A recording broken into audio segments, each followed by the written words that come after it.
Welcome to Future Cities Africa. Today I'm excited to welcome back Bronwyn Williams, partner at Flux Trends. Bronwyn recently published 21 trends for 2020. And one trend that stood out for me is private cities. Bronwyn, thanks for being back. What is a private city and how is it different than the cities we are used to? So when we talk about private cities, the first thing to note is that as with most trends, it does have some context in history. And we could look back in time to the company towns that were quite a big deal, especially in the history of America. So if you talk about the sort of small town life across the American continent, particularly as that sort of continent was colonized and became the America that we know today, a lot of those small towns were really set up by companies. So firstly, they would start out being sort of mining companies. Later on, they might become big retail city towns. And essentially, the whole concept of a company town is a town that only exists because a particular company has decided to put its headquarters there. And what happened with a lot of these company towns too is that those companies would have to subsidize the community. So in fact, they kind of owned it. So in order to get workers to go move to sort of an out of the way, out in the sticks environment and sort of set up and make a life there, the company had to provide more than a job. They might have to provide other sort of amenities to attract workers to stay there. And those sort of amenities wouldn't be able to be self-sufficient, self-sustainable businesses. So if you were, say, for example, a hairdresser or a nail salon, or even a pub, if there weren't enough people, you wouldn't want to set up business there. So the companies often had to sort of sponsor that. Of course, that came with a whole lot of sort of pros and cons because the company obviously has then a lot more influence over that community than the corporate sector, or the public or the private sector should have across a more sort of democratic community, whether that's a town, a village, whatever it is. So that's just for a little bit of context. Now, this whole concept of private cities can become a lot more intensive, particularly in the modern era, the post-industrial age. We can look then across the world at what's going on in China and how China set up a lot of these massive company cities. I don't even want to call them company towns. They're essentially a company city where workers live, work, shop, learn, stay at night without actually ever leaving the company compound. And that could almost be seen as a slightly darker shade of private cities. It's almost more like indentured labor. And in fact, across the African continent, we're starting to see outposts of these exactly sort of Chinese company towns popping up, where they might send workers over to places like Namibia, or even here in South Africa, I think there are a few of them, to basically work and to sort of serve out a working sentence. You can sort of put that in inverted brackets, but that's kind of what happens. So you're only allowed to leave the company when you've paid back your debt.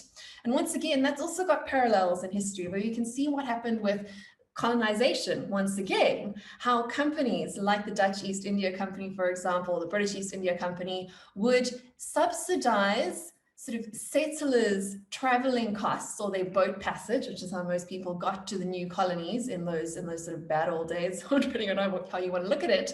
And those workers had to then work back their passage fare. So they were essentially sort of a kind of sanitized slave to the company until they paid back that cash.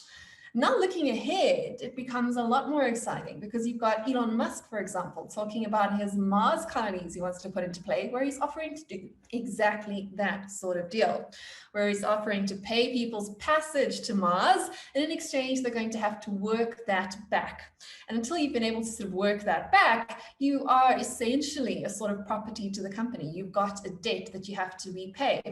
And when we start thinking about those sort of company private cities, particularly off-planet, if you're going to get quite dramatic into the further future, talking about Mars or even working on, say, sort of a Starlink sort of space settlement up there, you know, on like a space station, but a privately run one. What authority are you going to defer to if you don't like the way you're being treated? What government has oversight in these new territories? And that's exactly what happened with the frontier company towns, with the sort of whole colonial model of that paying passage, paying back indentured labor. Essentially, the company was given the mandate on this new open space where there was no government to actually set up the rules for that society. You couldn't really refer to your local politician because the politician was part of the company. So there are a lot of trade-offs over there, depending on your political views as to how comfortable you'd be with this or not. On the one hand, people are saying people would only take up that deal with an Elon Musk or with the Dutch East India Company if they wanted to, so they know what they're getting into. They're making a deal. People should be able to do that. At the same time, there are obviously huge issues of potential abuse that can come out of this. And ethically, it is quite a can of worms. What does a private city look like in the African context? Okay, so I think I picked up on some of those examples of a sort of neo-colonialist project, the way that China's Belt and Road Initiative is working, whereby the company, which in this case also happens to be owned by the country, because it is of course a state that has a bit more influence, say in the private, so-called private or company sector than other states would have, essentially sends its own sort of workers off onto a territory. And part of those deals that China is making with African governments is that the workers working on these projects, building, and they're usually infrastructure projects, things like buildings and dams and bridges and roads and that sort of thing, don't fall under the law of the local African government. They fall under the law of the Chinese, if we want to call it once again, the sort of colonists. So they report to the company, they don't report to the country. That's part of the deal. So the country is getting great cheap infrastructure, but in exchange, they need to sort of just leave that sort of little encampment of workers alone. That's essentially the model. There's many different nuances, which probably won't get into right now, but that's why we're starting to see it now. However, in the South African context, we can also take this conversation in a different direction, once again, to what's happening with the very big, as I like to call them, new citadels that we're building. In many ways, as a futurist, I think that South Africa might be pointed towards the future of the rest of the world rather than a laggard in this space, which is something that South Africans don't often get their heads around. We seem to think that, we're always a few steps behind the rest of the world. But if you look at the trends that are progressing across places like America and parts of Europe, the more sort of, up and coming, aspirational, higher growth areas, or even look at what's going on in places like Dubai and across the Middle East, a lot of them seem to be adopting, for better or for worse, quite a lot of the South African models of organizing society. And unfortunately, that's quite an unequal way of organizing society because, as we all know, South Africans, we tend to live in gated compounds or in private citadels. We have an armed guard at the gate. We might have a few of our friends or frenemies inside that sort of gated compound with us. We'll have amenities inside that. And the trend is towards more amenities going behind private gates, essentially outside the scope of the law. So we've got massive examples here in Joburg. You've got, of course, the waterfall city sort of state development that's got corporate and retail buildings as well as residential buildings, lots of amenities. You've got the Stain City compounds coming up. And these are essentially private cities. So although they're parts of the greater community, they don't necessarily operate by the same rules. And of course, just for context, we are living in 2021. We all know about COVID lockdowns and COVID restrictions. You can look at the difference of law in front of the gate and behind the gate, and how the law is not even really allowed to get onto private property without a warrant and all those sorts of things. And when you've got larger and larger proportions of societies that are operating behind gates, essentially becoming more and more self-sufficient, because our compound model here in South Africa started out just with a few streets, putting a boom map on the gate, and saying, okay, we're going to control access to our little community. From there, it went into building full sort of residential complexes and estates that might have entertainment there. So something like a golf course or a lake or, anything like that. Even some of the new farming compounds you can see now where you can go and be a part sharecropper in like a little wine farm in KwaZulu-Natal, of all places, for example. But from there, it's become more and more self-sufficient. So we're seeing these private citadels setting up schools, setting up shops, setting up even private CBD districts within inside them, meaning that the people that live in that space don't necessarily need to go out into wider city or outside of the city gates, the citadel gates. So from my perspective, it's almost like a micronation type model that we're seeing, we're tending towards. And as I said, this is something that South Africans have sort of become accustomed to. That sort of creep or that normalization of privatizing of everyday life is something that we've had to do out of both necessity and demand, because, of course, we don't necessarily have a government that's able to provide us with the same sort of service levels that someone in an upper middle class, say, income bracket would be able to get on a more sort of socialist or welfare type basis in another part of the world. So people have kind of done that for themselves. But it's also been done out of sort of a desire of separatism, because you can put this under the sort of the more disturbing trends of our age towards things like the rise of nationalism and towards sort of divisions in society, which is perhaps a slightly less comfortable conversation. But what we're seeing now is that other parts of the world are starting to adopt this model too. So if you look at the sort of those, like the Palm Islands, sort of, the luxury estates up there in Dubai, the man-made islands on the sea, it operates on a very similar sort of level. And they don't have the excuse of saying they have to do it to prevent crime, for example. which was the South African sort of excuse for building these cities. It's more being done just out of a desire for the sort of rich to live apart and to create some sort of status level apart from the rest of society. So there's that motive, and there's also the motive towards more autonomy. Because as states become more powerful and our governments are tending bigger over time, particularly at the moment, people are looking at ways to sort of reinstate some of that autonomy over their lives. And one of the ways to do that is to get away into your sort of private setups. So in that case, private cities would be more sort of residential private cities and by choice rather than company private cities, which is once again quite a different model. You know, the one is controlled by a single entity, the other one is more controlled by almost a group of sort of anarchist citizens, you can put it that way, although I'm pretty sure people that live in Waterfall Estate or Dainfern wouldn't consider themselves anarchists, but in some ways it's quite a radical thing to say I'm going to live in society but not of it. So that's another way to sort of look at how these private city models are starting to play out in the South African context. Our cities are currently incredibly segregated and inequitable already. How do you see government getting behind the idea of private cities that can actually increase the uninclusiveness of cities? Because it sounds like private cities would benefit the few at this moment and perhaps leave the rest behind. Maybe it's a short-term problem, but it is a real problem at the moment. Yes, well, that's absolutely one of the big points I want to make about these private cities is they're a huge double-edged sword. But as with most private solutions to what would commonly be understood to be sort of common goods problems. So when these sort of private solutions materialize and show actually this can be a market solved problem, it's not actually a problem that requires sort of top-down control. And a lot of things that we've known as South Africans, we've been able to find a way around them. So provide your own electricity, you get a generator, provide your own water because the government's not providing water, you get a rain tank. So we're starting to see that all these things that were formerly thought or understood to only be amenities or services that were able to be provided by a central authority are now being found market solutions. That's a sort of more positive look on that, because what government wouldn't want to have less responsibility? What government wouldn't want a taxpayer that is a net taxpayer and not a net tax receiver? So there's a sort of a fiscal incentive for government to allow this to continue, an economic rationale behind saying, that's fine, provide your own schooling, provide your own electricity, provide your own security. That means we've got more budget to apply to those who need it more. Because of course, these people that live in private cities might be providing their own services, but they're not paying tax, at least at the moment, until sort of Bitcoin and crypto maybe become a bit of a challenge there, but that's an aside, so we can park that thought. So for now, from an economic perspective, it actually benefits a government, and particularly a weak state government, such as what we've got in South Africa, where the government is overextended and already has a small tax base and a lot of needy people they need to support. However, there's a bigger problem that comes from this, because it does tend to perpetuate inequality.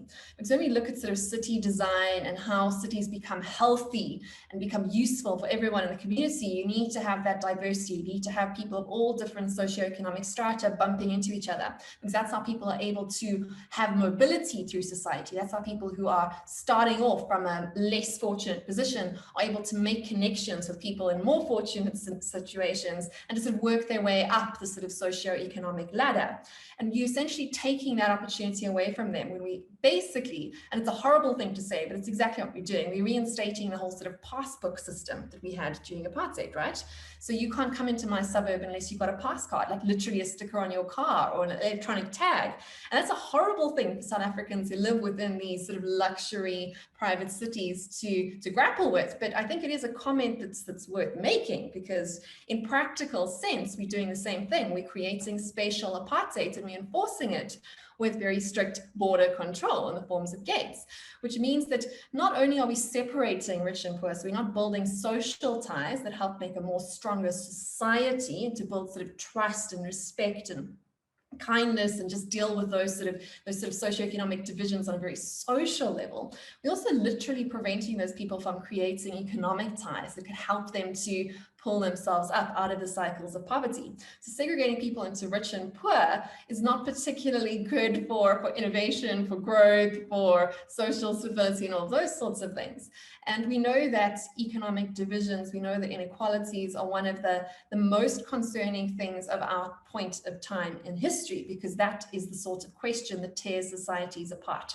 And particularly now, not necessarily because inequality is much higher today than it has been throughout the general course of human history, but more because we are able to see now exactly how the other half lives. We are able to see how millionaires in Hollywood, spend their luxury lockdown hours. We are able to see through our computer screens on Instagram how the middle class is living.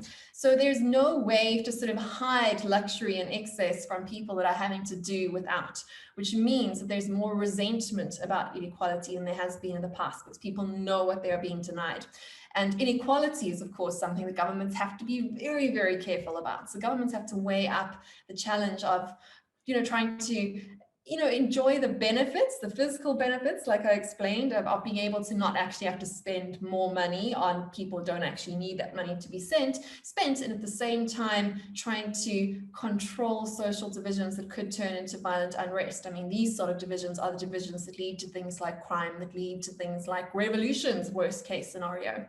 So I do expect the governments are going to start cracking down on these things, but it's almost like a luxury policy. So in very, very economically constrained times like we have right now in COVID, when they're trying to scrape together money to find just money for a vaccine or to bail out an airline, whatever governments need to find money to do, they might be prepared to turn a blind eye from these trends. But looking ahead, as those citadels start to become more powerful and to sort of, extract a lot more of the wealth from society, and as those inequalities grow, they're going to have to reassess what's going on here. On a very sort of dramatic level of this, we've got the sort of rumors of successions, things like the Western Cape wanting to sort of secede from the rest of South Africa. That for me would be the sort of the end point, sort of final scenario of like how we can sort of trend towards this more and more sort of fracturing of society into different, more homogenous groups, which is very, very sad for things like innovation and inspiration. And then just one more point there in terms of how governments are looking at this, that I've spoken there from more sort of like the South African developing market reality and context, because that's the context I live in and quite close to understanding the dynamics of that system. But we can also look at what governments are doing in more developed parts of the world, because it's always sort of useful to look at those two polar opposites. And the sort of private cities that are being developed there are much more sort of private, smart, very high-tech cities, where governments have been in talks with private companies to literally build very, very smart cities, to build sort of high-tech cities and have those cities essentially run by the tech company. So you had, of course, the whole Cyborgs Labs thing in Canada, which the government was very, very keen on. The government was very keen on getting Google to come and develop a private city there. But activists and citizens were less excited about that because, of course, you've got a different dynamic in the society there where privacy is a luxury that people can afford, which might not be something that people could afford in a more sort of developing part of the world. And there was quite a big backlash from that. So these sort of projects have been put on hold in those sorts of places, not because the governments don't want them, but because the people are saying, we don't feel comfortable with this. And they've got good reasons for saying so. Because in those sort of very high-tech, very connected, very surveilled, we have to actually use those sort of words when these companies or cities or counties are being built by tech companies. They're being built with surveillance and data collection in mind, because that's the incentive for the company to build that smart city so they can collect that data and turn it into a raw material for their profit or their business model, which is quite interesting. So it's a self-sustaining model again, makes sense from a sort of governance perspective, very efficient. But again, it's a challenge for citizens living there when it comes to things like democracy.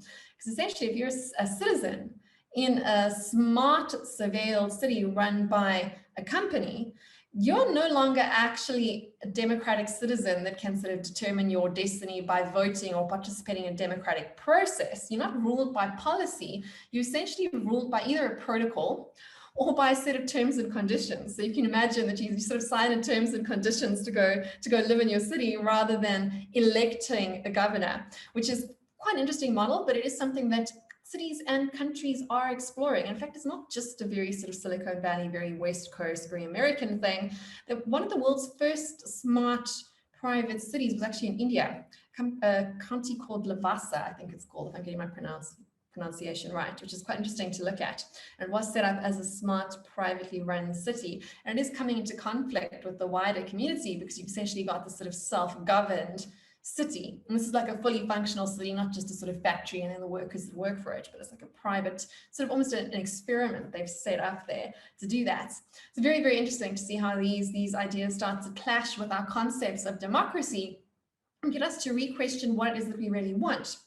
Because that's, of course, the other question. As someone living in South Africa would know, perhaps the democratic solution isn't the solution that suits all individuals equally. And that's probably quite a controversial statement, but I'm not making a case against democracy. I'm just saying that there are incentives in place for certain people to say, I would prefer to have a more efficient place to live. I would prefer to have an efficient, cost-effective society to live in where I get all the amenities that I need. And in exchange, I'm prepared to trade away some of my democratic rights and some of my rights to things like privacy. And we've got great parallels there to what's going on with sort of social media apps at the moment and free messaging apps. There's a trade-off there. And for some people, the costs of privacy and the costs of sort of autonomy over what we're allowed to say, how we're allowed to play in those spaces is greater than the benefits of the low cost, really efficient convenience that allows these apps and platforms and smart cities allow us to have. For other people, the values of that equation don't add up. For other people, they would rather have the efficiencies, would rather trade away their privacy and perhaps even some of their democratic rights in exchange for getting, easy access to services and amenities. Very complicated questions, lots of incentives to play, and where you sort of align on that process will depend on your values and also on your socioeconomic status. These trade deals look very attractive to someone who is struggling. So very, very interesting there. How can these private cities go horribly wrong in Africa? Well, I think as we mentioned previously, I think the inequality issue can go horribly, horribly wrong. In fact, there's quite a popular science fiction writer, Octavia Butler. She wrote a series called The Parable of the Sower, which I would recommend that your readers, if you're interested in science fiction and futures, you have a look at. And she's been lauded as being hugely prescient when it comes to what's gone on over the last 2 years. In fact, the second book in that series even had a president that promised to make America great again. And she wrote these in the 90s. So we should probably look at what she's got going on there. And what she wrote about there is essentially an America that has turned into a variant of South Africa. And why I enjoyed reading that is because when I was reading her vision of a dystopian USA, she was essentially describing the Johannesburg that I've grown up in for the last 30 years, talking about gated communities with armed guards that are trying to keep the poor out and to sort of separate. And what she sort of wrote about is how those systems devolve. So as more and more people are outside the gates and less people are inside the gates and more division there is, the more risk of those sort of gated communities, which are essentially sort of downgraded modern versions of a sort of a castle city that we used to have in medieval times, sort of run by a feudal lord. The more risk there is of those sort of hordes outside the gate, and it's a horrible word to use, but all the people, the disenfranchised, will want to come and attack those citadels. And she speaks about how those citadels entirely break down. Those gated communities first sort of fragment and then they stagnate, and then people get poorer and poorer inside of them. And they end up those societies end up sort of destroying itself. So it turns into a complete dystopia, driven very much by inequality and by the fact that people are motivated by sort of economic constraints only, not thinking about the social dynamics.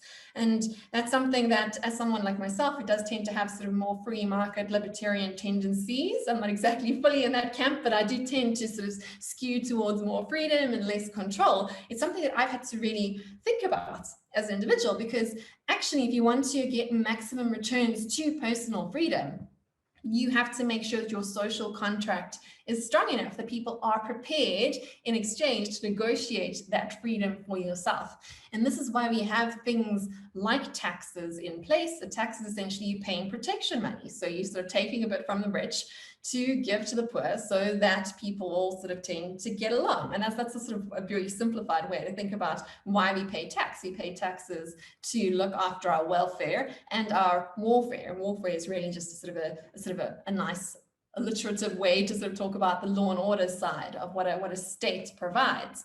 And as sort of more and more of society fragments into these sort of more private cities, the risk going ahead is that social contract breaks down. Because if you take a very, very successful citadel that has built itself up, has now got all the amenities it needs, what if the residents of one of those sort of private enclaves decide to go on a tax strike? And I think I alluded to that a little bit earlier. What if they say, actually, we're not going to pay protection money to the state because we've developed our own sort of private army. We've got our own private defense force, our own armed guards. They work with us, they live with us. We actually want to separate. Then suddenly your sort of social contract breakdown just accelerates, because those advantages that I spoke about earlier of governments being able to sort of get the tax money from the wealthy, but without having to spend more of that money back into the wealthy communities, breaks down. I think that's a very, very real risk, especially as we start to see that governments are starting to realize the challenge to the welfare, warfare, social contract that comes from things like cryptocurrencies, because cryptocurrencies essentially offer a tax haven, not just to the really rich, but also to the middle class, essentially to anyone that isn't earning an income from a payroll. Because if you're earning income from a payroll, as we know, the government gets the money before you get the money. So there's no way to avoid paying that tax if you're on a payroll. So if you're sort of working class, and let's be honest, sort of even white collar workers that are working for a salary are working class in this sort of model. However, anyone that operates as a freelancer would be able to sort of trade within a virtual private city. And a virtual private city is a concept that as a futurist I'm more sort of interested in, but even just the terrestrial ones, as interesting as those dynamics are, is that the virtual private city is when you start to build an economy where money doesn't have to exit a cryptocurrency type system. In other words, where I'm not only earning cryptocurrency, I'm also able to pay for goods and services within everything that I need within that ecosystem, because governments can obviously only tax on ramps and off ramps in these sorts of private currencies. So for me, I think the idea of a private currency and private cities go very close together and becomes a systemic risk for society when you've got a way for people to enjoy the benefits of social funds without contributing to them. And I think we're going to have to think very, very carefully about virtual private cities and how we're able to link that back to terrestrial needs. Because at the end of the day, as amazing it is to be able to earn your own money in your own sort of virtual enclave and never have to, interact with the world, be in the world, but not of the world. How fantastic is that? The reality is we are warm-blooded human beings. We haven't been uploaded to computer chips yet. And that means that we live in society with other real human beings, and we compete for real resources. We compete for space, we compete for land, we compete for water, we compete with violence with each other. And when that social contract breaks down, when you're no longer essentially paying your protection money, you're no longer sort of paying for the rights to be privileged, how are we able to maintain social stability? And that's where the Octavia Butler idea of this sort of breakdown of the citadel becomes very, very interesting, because she's essentially talking about a breakdown of the social contract into a very dystopian future. I'm sure we're not headed exactly there, but I think it's always good to look at these sort of dramatic science fiction novels to see the sort of logical conclusion of the paths we're on if we don't think very, very carefully about what we're breaking as we're making. Over the next 5 years, what do you think would go extinct in cities? Well, I don't know, I'm not sure what would go extinct, but I do think that certain cities themselves are going to go extinct. So what we have definitely seen over the last sort of 12 to 18 months is an acceleration of a reversal, so sort of reverse urbanization, essentially, and really just directly to the conversation we're having right now, where we're seeing wealthy people migrating outside of cities and going to live in suburban locations. And, we've seen the Silicon Valley exodus. That's been a big sort of trend on Clubhouse and everything, where all the very, very rich sort of tech startups are like wanting to move to Miami now because they're all doing it at the same time, because they all have the same idea at the same time. That's the way sort of mimetic society tends to work. That's sort of one example, but we are definitely seeing, we can see in the property prices across even South Africa too, people that have realized that if remote work can work, why do they have to live in a small sort of Sandton apartment when they have a nice big house in, say, Betty's Bay, for example, in the Cape? So there's a real incentive there.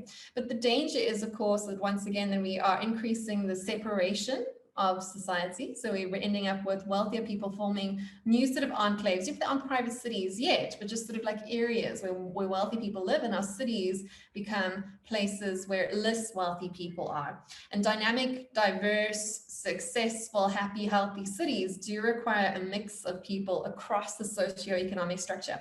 And so that's why there's this sort of two trends in play. The shorter term trend over the next couple of years is going to be this sort of reverse urbanization of the wealthy.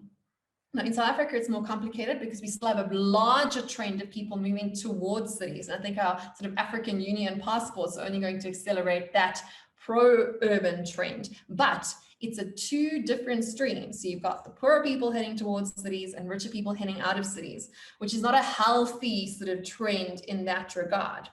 However, looking a bit further ahead, we're going to see the revival of cities. I do believe this quite strongly for a couple of reasons. One is because of top-down regulation and planning that's happening, particularly I'm talking here about sort of developed parts of the world, but I can also apply this to Cape Town, which is following a lot of the sort of more first world policies in terms of city planning. As city planners look at developing what they're calling their sort of 5 minutes or 15-minute cities, where you've got everything within a 15-minute walking radius, it becomes a walking city. And walking cities do tend to be sort of healthier cities. They're more attractive places to live. And you look like Paris greening itself and all the rest of it. So there's essentially almost like a sort of blurring between what the city of the future is going to be like and what a suburb of the future is going to be like. And if the city is green and pedestrian friendly, it becomes as attractive to a young family to go and work and live there as the suburbs would have been. In fact, it becomes more attractive because cities offer people more amenities, more entertainment, more opportunities for connection and growth. So that's the one reason why I don't think the reverse urbanization trend is necessarily going to be the only trend in play, where I don't think cities are lost yet. The other one is because of innovation itself. So cities do create more patents, they create more businesses because proximity, real proximity, not just virtual proximity through the screen, is very, very conductive towards innovation. There's reasons for this.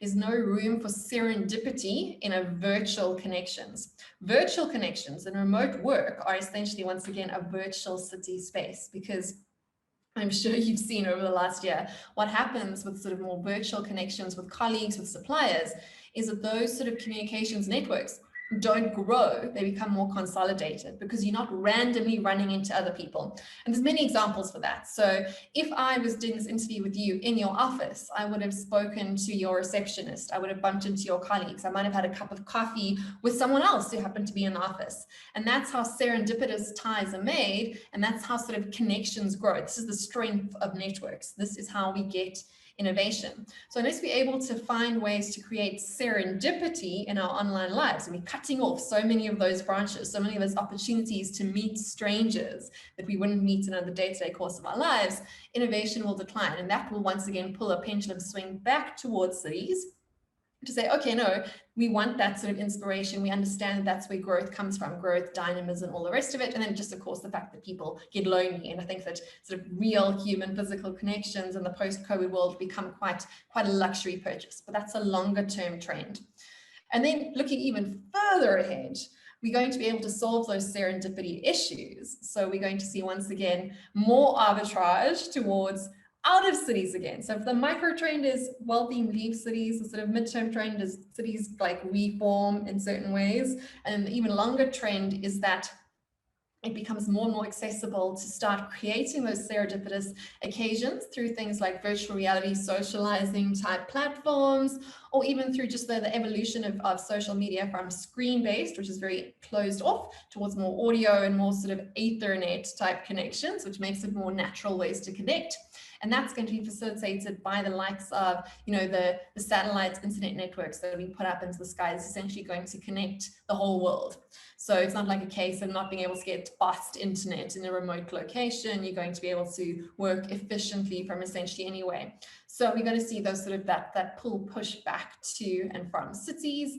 But if I was looking towards what I would be doing, I wouldn't be rushing too quickly to run away from a city right now. I think there's a lot of benefits if you are looking for growth, if you're looking to still make money. There's a lot to be said for being in close proximity with real people that you can run into accidentally. So Bronwyn reads on average one book every 2 days, and that was in 2020. From all the books you've read, is there one that stand out that can help us prepare for what may lie ahead over the next 5 years? Okay, well, I would go back to quite an older book that I read quite recently. That would be Jane Jacobs' The Life and Death of Great American Cities. And I think it's a great book for people that are watching this particular show, that are interested in cities and dynamics and complexity, to have a look at, because it talks a lot about the various benefits, the pros and cons of centralization and decentralization. And the most important thing that I took away from that book that is relevant to the conversation we had today is that when we're designing cities, that in fact you can roll the same observation out to societies at large. When we start building borders between communities, that's when we start to get rot. That's when we start to develop things like slums, and we start to get urban degradation rather than rejuvenation. We should rather be thinking about how we can build seams, so places for bordering communities to integrate with each other. So it's quite a lovely metaphor, right? So have like a seam on clothes. You know, you've got the cotton that goes up and down, and there are ways for flow to go between those borders, almost like a cell, rather than like a biological cell, rather than like a physical concrete cell. There's literally a wall between communities. We've got to think about that. It would be a challenge to people, both like myself, who do tend to like things like autonomy, and for people that perhaps don't have those views. There is a lot of incentive from both a commercial and economic and a societal and political perspective to want more seams between our communities and less straight borders, because diversity is key on all sorts of levels. And I'm talking like deep diversity, yeah, not sort of box ticking and making sure people have all the right sort of color, shade, sex, and gender are in the right place, but deep diversity and the ability to run into people, to bump into people that you wouldn't, that aren't necessarily part of your core socioeconomic demographic, are so key to growth, development, progress, and just general human flourishing. So I definitely recommend that book. A lot of interesting questions around the limits of central control over society, but at the same time, the huge benefits of literally a centralization of people, like getting people into proximity with each other.